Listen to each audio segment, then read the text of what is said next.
샬롬 샬롬 샬롬 샬롬. 하나님 사랑합니다. 여러분 주 안에서 사랑합니다. 열왕기상 15장 9절에서 15절까지 믿음의 그 새 틀이라는 제목으로 함께 은혜를 나눕니다. 15장 9절에 이스라엘의 여로보암 왕 제20년에 아사가 유다 왕이 되어서 아사왕 이야기죠. 예루살렘에서 41년 동안 다스리니라. 그의 어머니 이름은 마아가라 아비살롬의 딸이더라. 이렇게 나오죠. 아사가 그의 조상 다윗같이 여호와 보시기에 정직하게 행했고 남색하는 자를 그 땅에서 쫓아내고 그의 조상들이 지은 모든 우상을 없애고 그의 어머니 마아가가 혐오스러운 아세라상을 만들었으므로 태우의 위를 패하고 그 우상을 찍어 기드론 시냇가에 불살랐다.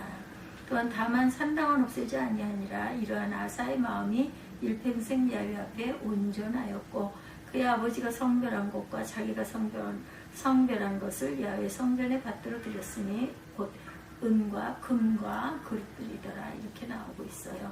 요즘 과일이나 야채에 때를 가리지 않고 맛볼 수 있는 세상이 되었죠. 온실이 있어서 거기서 많이 자라서 나옵니다. 제철에 난 것을 먹어야 그래도 제맛이 나죠. 가을에는 포도가 제격이고 여름에는 참외나 수박이 제격이죠. 여러분 혹시 네모난 수박 보셨습니까? 나날이 쇠퇴해가는 농촌의 현장에서 어떤 농부가 새로운 활로를 개척해보고자 엉뚱한 생각을 하게 됩니다.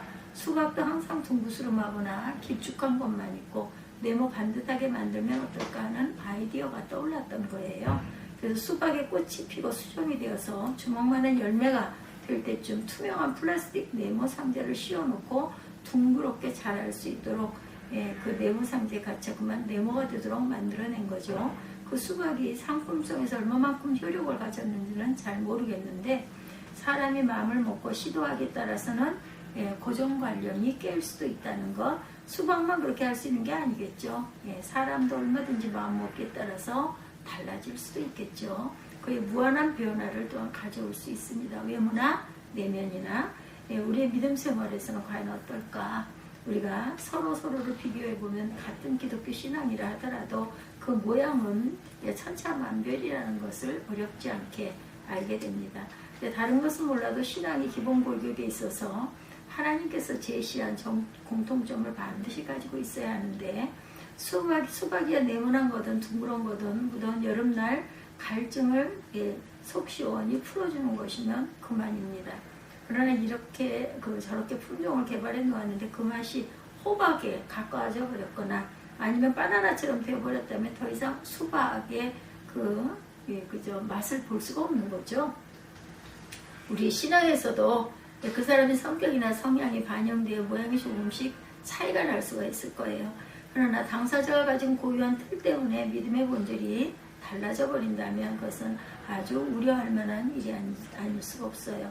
농부가 네모 상자를 사용해 수박의 모양을 바꾸는 정도가 아니겠죠. 오늘 성경을 통해서 몇 사람의 신앙 모습을 비교해 봅니다. 오늘 제시하려는 사람들은 아주 뛰어난 삶을 보여준 사람들이었어요. 성경의 평가도 그들을 칭찬하는데 인색하지가 않습니다. 자세히 살펴보면 그들의 믿음 생활에도 조금씩 차이가 있고 그것은 나중에 엄청난 결과로 역사의 기록에 남습니다. 첫째, 정직입니다. 본문의 말씀은 이스라엘 왕국이 남북으로 갈라져 있을 당시 남쪽 유다 왕국의 아사 왕을 소개하고 있어요. 이 시대는 이스라엘 사람들이 썩 좋은 믿음으로 살던 시대가 아니었고 왕국이 분열된 것부터 벌써 그 시대 사람들이 저지른 죄의 영향이 말할 수 없이 많죠. 다른 말로 하면 불신앙의 결과다. 그러므로 그런 시대에 온전한 믿음을 가진다는 것은 쉬운 일만은 아니었을 거예요. 그 시대를 살면서 그 시대를 이끌었던 아사 왕의 기록을 소개해 봅니다. 9절 10절에 아사가 유다 왕이 되어 예루살렘에서 41년을 치리했어요. 아사는 유다 왕국의 왕으로 상당히 오랜 기간을 다스립니다. 그 긴 기간 동안 아사 왕의 삶을 평가한 기록이 11절이나 기록되어 있어요. 아사가 그 조상 다윗과 같이 여호와 보시기에 정직하게 행하여. 우리에게 얼마 동안 정직한 삶을 유지할 수가 있었어요? 그러나 41년을 왕으로 지내면서 늘 정직하기가 참 쉽지 않았을 것 같습니다. 더구나 여호와 보시기에 정직하다는 평가를 얻어내기는 아주 어려웠을 거예요. 그런데 아사를 보면 그가 깊은 산 중에서 수도 생활을 하던 사람도 아니었죠. 혹은 성전에서 거룩한 일에만 전념한 제사장도 아니었습니다. 수많은 권모술수가 난무하는 정치권의 한복판에 있던 사람, 지금 우리나라 정치를 이렇게 돌아보면 이렇게 대통령들도 그렇고 위정자들 보면 여러 가지 모습들이 많아요. 변형이 되기도 하죠. 환경에 따라서 많이 달라집니다. 수많은 권모술수가 난무하는 정치권의 한복판에서 사는 사람들, 또한 우리나라의 여러 가지 모습들 속에서도 아주 어려운 상황에 처하게 되는 것을, 내 뜻은 그렇지 않았는데 또한 어떻게 보면은 정말 억울하게 이렇게 사람들에게 판단을 받게 되기도 하죠. 아사는 그 정치판에서 41년을 보냈다. 어떻게 왕노릇을 하고 살았을까? 이 아이를 보시기에 정직히 행하여. 아사왕이 마음만 정직했던 것이 아니라 12절 이하의 기록을 보면 정직은 항상 행동을 통해 드러나고 있습니다. 심지어 그의 어머니가 우상을 섬기는데 빠지자 그 태우의 위를 폐하고 우상을 불살라버리기도 하죠. 아사왕이 가진 정직의 수준이 얼마나 높았던지 그의 마음이 일평생 야훼 앞에 온전하였다, 이렇게 덧붙어 있어요. 오늘날 지혜로운 사람들이 아사왕의 행적을 살피면 썩 탐탁지 않게 여기게 될 거예요. 오늘날 정직이란 덕목은 삶의 장식물에 불과합니다. 이것은 필요에 따라 임시 논통으로 사용될 뿐이죠. 혹 아사처럼 정직한 사람이 있다면 고집불통이라든지 융통성이 없는 사람이라는 별명이 아마 붙게 됐을 거예요. 더 이상 지혜로운 사람의 특징이 아니고 어리석은 사람의 대명사가 된다. 사람의 모든 것을 아시는 하나님이 옛날이나 지금이나 똑같이 정직하게 행하는 사람을 온전한 사람이다, 이렇게 평가합니다. 우리는 사람들의 평가에 좌우되어야 할까? 하나님의 평가에 목표를 두어야 할까? 두 번째, 산당이 있었어요. 아사왕은 참으로 정직할 만한, 칭찬할 만한 모범적인 사람이었다. 한 시대 한 민족을 다스린 왕으로 손색이 없어 보입니다. 누가 아사왕만큼만 살아도 정말 훌륭하다고 평가를 받고 칭찬을 할 만하죠. 근데 성경이 하나님의 말씀을 이렇게 대단히 모범적인 삶에 아쉬움을 피력하고 있어요. 14절에 보면 오직 산당은 없이 하지 아니하니라. 아사왕은 일평생을 정직하게 살았어요. 많은 것을 바로잡아 놓기도 했습니다. 하나님께서도 그의 믿음 생활을 높이 평가하시기도 했어요. 그런데 한 가지 하자가 있었어요. 그것은 바로 산당은 없애지 않았다. 아사왕이 산당을 없애지 못한 것이 아니었겠죠. 없애지 않은 거예요. 그것이 불가능해 못했던 것이 아니라 할 수 있었는데 스스로 하지 않았다. 그것이 아사왕의 한계, 그가 가진 믿음의 틀이었습니다. 그 때문에 아사왕 이후 시대에 얼마나 큰 불행이 생겼는지 몰라요. 그의 아들 시대에 22장, 열왕기상 22장 43절에 여호사밧이 그 붙인 아사의 모든 길을 행하여 돌이켜 떠나지 아니하고 야훼 보시기에 정직히 행했으나 산당은 폐하지 아니하였으므로 백성이 오히려 산당에서 제사를 드리며 분향하였더라.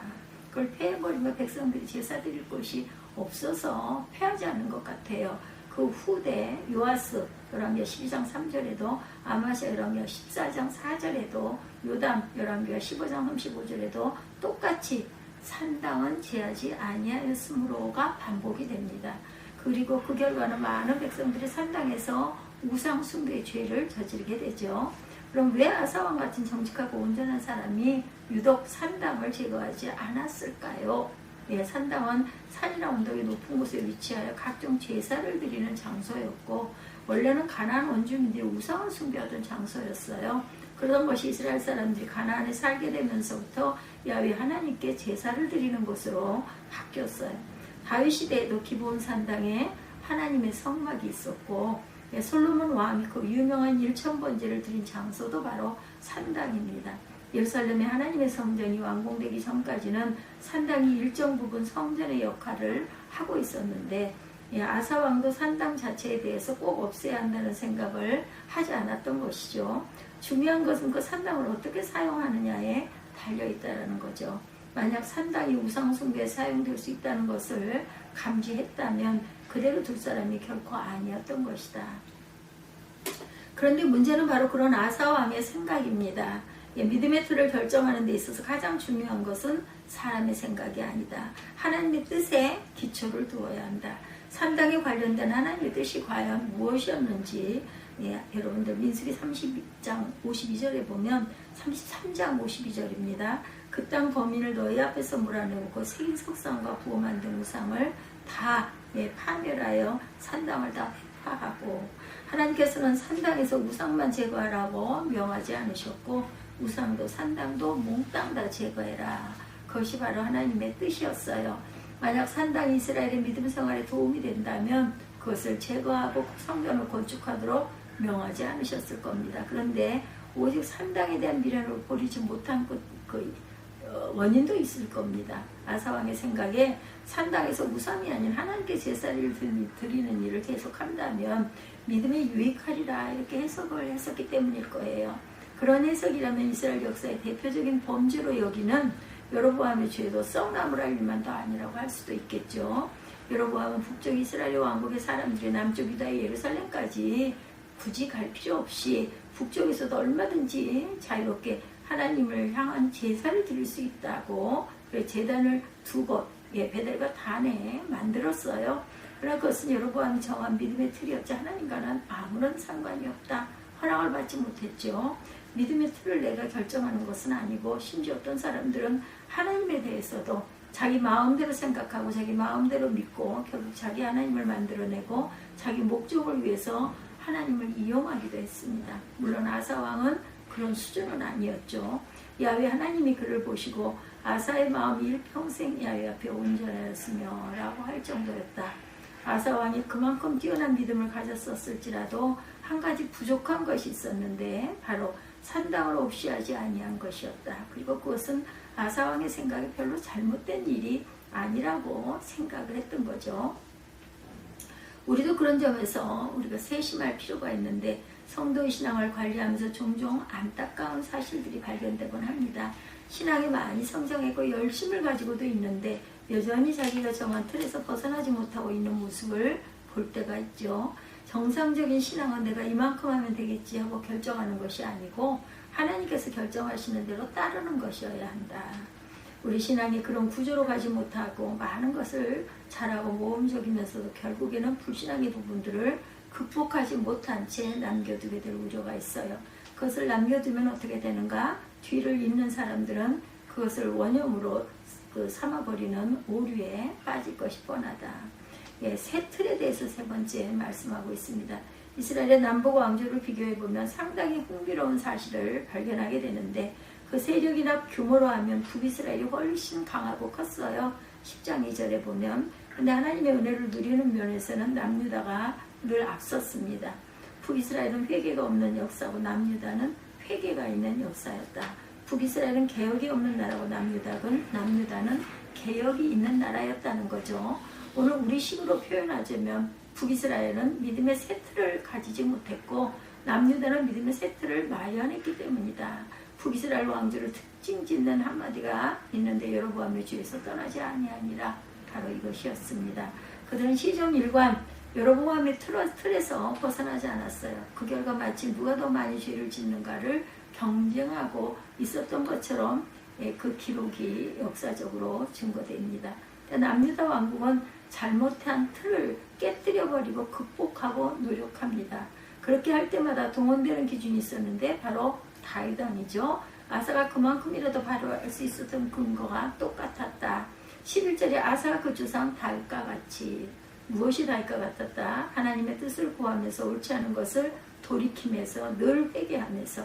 그러니까 아사의 후대의 왕들 중에 다만 아사 왕을 본받자는 데서 그치지 않고 우리 조상 다윗 왕은 어떻게 했는가를 배우려고 노력한다. 열왕기하 18장 3절에 히스기야 왕을 소개하면서 히스기야가 그 조상 다윗의 모든 행위와 같이 이렇게 했고, 열왕기하 22장 2절에도 요시야 왕을 소개하면서 요시야가 야훼 보시기에 정직히 행하여 조상 다윗의 모든 길로 행했다 이렇게 증거합니다.